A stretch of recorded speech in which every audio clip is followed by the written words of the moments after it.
अस्सलामुअलैकुम and welcome to SNMPSX। आज हम बात करने वाले हैं 1 अक्टूबर 2021 की मार्केट की परफॉर्मेंस के ऊपर। तो सबसे पहले स्टार्ट करते हैं हमारे इंडेक्स के ओवरव्यू से। हमारे इंडेक्स का प्रीवियस क्लोज जो था वो था 44,899 का। इंडेक्स ने आज 44,599 के लो से सपोर्ट ली थी और इंडेक्स ने आज 45,000 के हाई को रीटेस्ट किया था। अगर हम ओवरऑल इंडेक्स की परफॉर्मेंस देखें तो इंडेक्स ने आज 27.9 पॉइंट लूज़ करने के बाद 44,871 की क्लोजिंग दी है। बात कर लेते हैं कुछ आज के इन्वेस्टर पोर्टफोलियो की। अगर आपने मेरी इन्वेस्टर पोर्टफोलियो की वीडियो नहीं देखी है तो ऊपर आपके सामने लिंक आ रहा है, आप वहां से देख सकते हैं। फॉरेन कॉर्पोरेट्स ने आज $3.7 मिलियन की सेलिंग की है। फॉरेन इंडिविजुअल्स ने आज $0.01 मिलियन की बाइंग की है। ओवरसीज़ पाकिस्तानी ने $0.11 मिलियन की सेलिंग की है। बैंक्स ने आज $0.92 मिलियन की बाइंग की है। ब्रोकर्स ने आज $0.10 मिलियन की बाइंग की है। कंपनीज़ ने आज $0.49 मिलियन की सेलिंग की है। इंडिविजुअल्स ने आज $2.39 मिलियन की बाइंग की है। इंश्योरेंस कंपनीज़ ने आज $0.37 मिलियन की बाइंग की है। म्यूचुअल फंड्स ने आज $0.4 मिलियन की बाइंग की है। NBFCs ने आज $0.04 मिलियन की बाइंग की है और अदर ऑर्गेनाइजेशंस ने आज $0.07 मिलियन की बाइंग की है। अगर पिछले वीक की बात करें कि तमाम पोर्टफोलियोज़ ने किस हिसाब से परफॉर्म किया है तो इसके हवाले से भी मैंने वीडियो बनाई है और उसका लिंक आपके सामने ऊपर आ रहा होगा। फॉरेन कॉर्पोरेट्स ने पिछले वीक $24.15 मिलियन की सेलिंग की थी। फॉरेन इंडिविजुअल्स ने $0.07 मिलियन की बाइंग की थी। ओवरसीज़ पाकिस्तानी ने $2.22 मिलियन की बाइंग की थी। बैंक्स ने $10.14 मिलियन की बाइंग की है। ब्रोकर्स ने $4.34 मिलियन की सेलिंग की थी। कंपनीज़ ने $1.19 मिलियन की बाइंग की थी। इंडिविजुअल्स ने $3.09 मिलियन की बाइंग की थी। इंश्योरेंस कंपनीज़ ने $8.1 मिलियन की बाइंग की थी।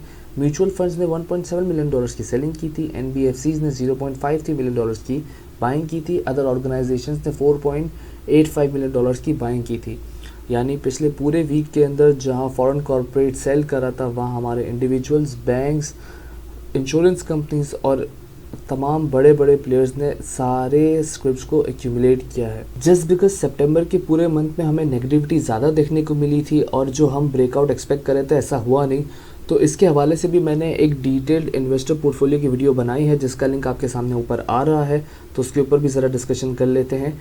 फॉरेन कॉर्पोरेट्स ने $50.18 मिलियन की सेलिंग की थी। फॉरेन इंडिविजुअल्स ने $0.14 मिलियन की बाइंग की थी। ओवरसीज़ पाकिस्तानी ने $5.1 मिलियन की बाइंग की थी। बैंक्स ने $16.75 मिलियन की बाइंग की है। ब्रोकर्स ने $10.25 मिलियन की सेलिंग की है। कंपनीज़ ने $7.9 मिलियन की सेलिंग की है। इंडिविजुअल्स ने $29.11 मिलियन की बाइंग की है।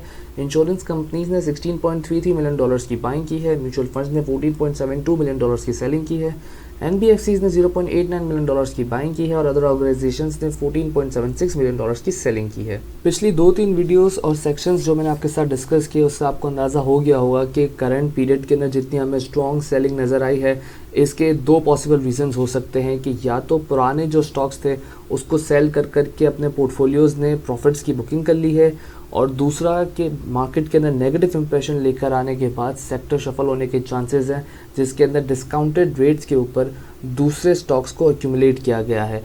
अब हम 9 मंथ्स की समरी देखते हैं कि अब तक कौन से पोर्टफोलियो ने अपने कौन से इंप्रेशन को मार्केट में बरकरार रखा है। तो स्टार्ट करते हैं फॉरेन कॉर्पोरेट्स से।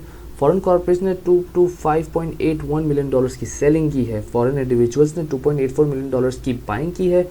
ओवरसीज़ पाकिस्तानी ने $30.88 मिलियन की बाइंग की है। बैंक्स ने $4.69 मिलियन की सेलिंग की है। ब्रोकर्स ने $37.79 मिलियन की सेलिंग की है। कंपनीज ने $59.60 मिलियन की बाइंग की है। इंडिविजुअल्स ने $205.49 मिलियन की बाइंग की है। इंश्योरेंस कंपनीज ने $82.85 मिलियन की सेलिंग की है। म्यूचुअल फंड्स ने $17.81 मिलियन की सेलिंग की है। NBFCs ने $1.5 मिलियन की बाइंग की है और अदर ऑर्गेनाइजेशंस ने $68.61 मिलियन की सेलिंग की है। मेरी तमाम इन्वेस्टर पोर्टफोलियो वाली वीडियो से आपको इस बात का अंदाज़ा तो हो गया होगा कि हमारे इंडिविजुअल्स के पास इस वक्त सबसे ज़्यादा हाईएस्ट होल्डिंग्स ऑफ स्टॉक है, क्योंकि जहाँ जहाँ तमाम पोर्टफोलियोज सेलिंग करे थे वहाँ पर इंडिविजुअल इस उम्मीद के साथ एक्यूमुलेट करा था कि शायद इंडेक्स जो है वो एक ब्रेकआउट देगा, या शायद जो है ये चांसेस है कि इंडेक्स जो है वो अभी एक्यूमुलेशन फेज़ में है, ऊपर जाएगा। लेकिन हमारे सामने जो ये चैनल बनता हुआ नज़र आया, ये जो है एक डिस्ट्रीब्यूशन फेज़ निकला। मैं आपको कितने टाइम से एक बात समझा रहा हूँ कि जब भी इंडेक्स रेंज बाउंडेड सिचुएशन के अंदर हो तो ये ज़्यादा देर नहीं टिकता, number one thing. And number two thing is कि जब भी ऐसी सिचुएशन आती है इंडेक्स या तो ऊपर की तरफ या फिर नीचे की तरफ जो है वो अपने डायरेक्शंस को लेके जाता है। इस वक्त जो है करंटली हमारे सामने इंडेक्स ने जो है वो नीचे की तरफ की डायरेक्शन दी थी, और ये करंटली ये शो करता है कि ये वाला पूरा जो फेस था हमारा, जो एक रेंज बाउंडेड सिचुएशन के अंदर था, ये हमारा डिस्ट्रीब्यूशन फेस था। और इसकी डिस्ट्रीब्यूशन का शिकार और कुछ नहीं हमारे लोकल पाकिस्तानी इंडिविजुअल्स हुए, क्योंकि सबसे ज़्यादा होल्डिंग्स वीकली के हवाले से भी, मंथली के हवाले से भी, और पूरे 9 मंथ्स का डेटा जो मैंने आपके सामने प्रेजेंट किया इसके अंदर इंडिविजुअल्स की सबसे ज़्यादा होल्डिंग थी। अराउंड $2.05 मिलियन की होल्डिंग्स इस वक्त इंडिविजुअल्स के पास है। बात करते हैं करंट सिचुएशन की, तो मुझे ऐसा लगता है कि जिस तरीके से मार्केट में एक नेगेटिविटी फैलाई गई थी, कुछ फंडामेंटली न्यूज़ भी नेगेटिव थी, तो उस बात का फ़ायदा उठाते हुए फॉरेन कॉर्पोरेट ने बहुत ज़्यादा सेलिंग की है, और इसकी वजह से ओवरऑल मार्केट का इंप्रेशन भी जो था वो नेगेटिव रहा था। तो देयर आर पॉसिबल चांसेस कि जो अच्छे स्क्रिप्ट्स डिस्काउंटेड रेट्स के अंदर मिले हैं, इसके अंदर एक्यूमुलेशन स्टार्ट हो चुकी होगी, सेक्टर्स के शफल होने के चांसेस बढ़ गए हैं, और ये डिस्ट्रीब्यूशन फेज जो है वो अब किस तरीके से मुझे ऐसा लग रहा है कि थम गया है, क्योंकि ये जो स्टेगनेंट हमें 2 कैंडल्स नज़र आई है ग्रीन साइड की, वो एक ही चैनल के अंदर परफॉर्म कर रही है। दैट मीन्स इज शोइंग कि शायद इंडेक्स ने जो है वो डिसाइड कर लिया है कि अब इससे नीचे नहीं जाना। हमारा इस वक्त जो इंडेक्स का लेवल चल रहा है वो अराउंड 44,000 और 45,000 के बीच में चल रहा है। बेसिक सपोर्ट जो हम ले रहे हैं वो 43,970 से है, और पिछली 2 कैंडल्स ने यहाँ से सपोर्ट ली थी, और आज की जो कैंडल है उसने अराउंड 44,650 से सपोर्ट ली है।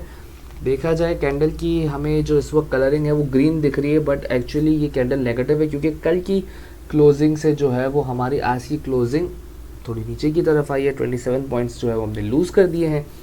लेकिन एक चीज़ तो इस बात की कंफर्मेशन ये हो रही कि चूँकि आज फ्राइडे का दिन था, सेलिंग प्रेशर एक्सपेक्टेड था, लेकिन मार्केट ने इतना नेगेटिवली परफॉर्म नहीं किया है। एंड इट शोज़ के जितनी ज़्यादा हमें हुआ वाली नेगेटिव न्यूज़ मिल रही थी वो अब वो एंड हो गई है। जिस तरीके से गुलाब के आने के इम्कान थे, लेकिन गुलाब जो है वो आया नहीं, उसी तरीके से इंडेक्स के जो हमें कई जगहों से उल्टे जो शोर शराबे और सुनते हुए आ रहे हैं कि इंडेक्स 40,000 तक चला जाएगा या 43,000 तक चला जाएगा, तो ऐसा मेरा नहीं ख्याल कि होगा। वो यहाँ पर जो है वो स्टैग्नेंट पोजीशन में आ गया है, ये साइडवेज की तरफ चला गया है। हमारा RSI भी इस वक्त साइडवेज के अंदर परफॉर्म कर रहा है, और इस वक्त ऐसा लग रहा है कि इंडेक्स ने जो है वो अब इसके ऊपर परफॉर्मेंस देनी है, ऐसा लग रहा है टेक्निकली। लेकिन अगर इसके नीचे एक रेड कैंडल आ गई तो ये जो है वो एक इवनिंग स्टार का पैटर्न कंप्लीट कर देगा, इसलिए भी कुछ कह नहीं सकते। लेकिन आपके सामने जो मैंने सुपर ट्रेंड लगाया हुआ है, सुपर ट्रेंड के मुताबिक 45,280 के ऊपर अगर क्लोजिंग हमारी चली जाती है, 45,280 की एक रेजिस्टेंस भी है, अगर इसके ऊपर ये ब्रेकआउट दे देता है तो जो है वो इट विल बी कंसिडर्ड कि इंडेक्स जो है वो अब पॉजिटिव मोमेंटम के अंदर जाना स्टार्ट हो गया और एक बुलिश रिवर्सल हमें देखने को मिल गया है। बात करते हैं टेक्निकल इंडिकेटर्स के थ्रू।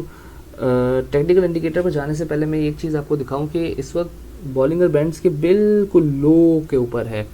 देखिए बिल्कुल लो के ऊपर है, जहाँ से इंडेक्स आहिस्ते आहिस्ते आहिस्ते सर्वाइवल मूव बना रहा है ऊपर की तरफ। कोई भी स्टॉक हो, कमोडिटी हो, अगर आप जो है वो क्रिप्टो में ट्रेड करते तो क्रिप्टो हो, फॉरेक्स हो, anything that deals in the candlestick pattern, अगर कोई चीज़ आपको बॉलिंगर बैंड्स के लो पे मिले तो आपको वहाँ पर उसके अंदर रिस्क लेकर छोटा बहुत एक्यूमुलेशन कर देनी चाहिए 1:2 की रेशो के हिसाब से, 1:3 के रेशो के हिसाब से, कि अगर चांसेस है कि वो ऊपर चला जाएगा तो आपको डेफिनेटली प्रॉफिट होगा। ये एक अजम्पशन है, क्योंकि Bollinger bands is one of the greatest indicator of all time. इसके ऊपर भी मैं एक डिटेल वीडियो में बनाऊंगा, लेकिन मैं कोशिश ये करता हूँ कि अपनी वीडियो के अंदर थोड़ा थोड़ा हल्का फुल्का सा आपको हर इंडिकेटर सिखाना बिल्कुल अच्छे से सिखा सकूं। जिस तरीके से लास्ट वीडियो के अंदर हमने जो है वो सुपर ट्रेंड की बात की थी, इस वीडियो में मैंने आपसे थोड़ा सा बॉलिंगर बैंड्स के बारे में डिस्कशन किया है। जो मुझे अक्सर DMs आते हैं कि आप कौन सा इंडिकेटर यूज़ करते हैं, तो मैं ये इंडिकेटर यूज़ कर रहा होता हूँ। और एक और इंडिकेटर जो है वो MACD का मैंने आपके सामने दिखाया है, कि जो हमें हिस्टोग्राम्स के थ्रू ये ट्रेंड की स्ट्रेंथ बताता है। तो इस वक्त जो हमारे रेड हिस्टोग्राम्स हैं वो वीक हो चुके हैं, लेकिन क्रॉसओवर नहीं हुआ है।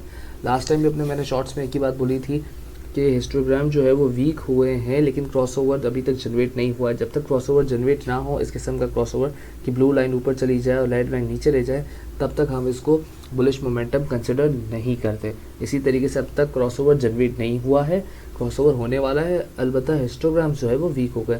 तो जैसे ही हिस्टोग्राम जो है वो वीक होने के साथ साथ हमें एक क्रॉसओवर भी दिखा देंगे ब्लू लाइन और रेड लाइन, तो ये विल बी कंसिडर्ड कि हमें एक बुलिश रिवर्सल देखने को मिल गया और बुलिश मोमेंटम में मार्केट ऊपर जाएगी।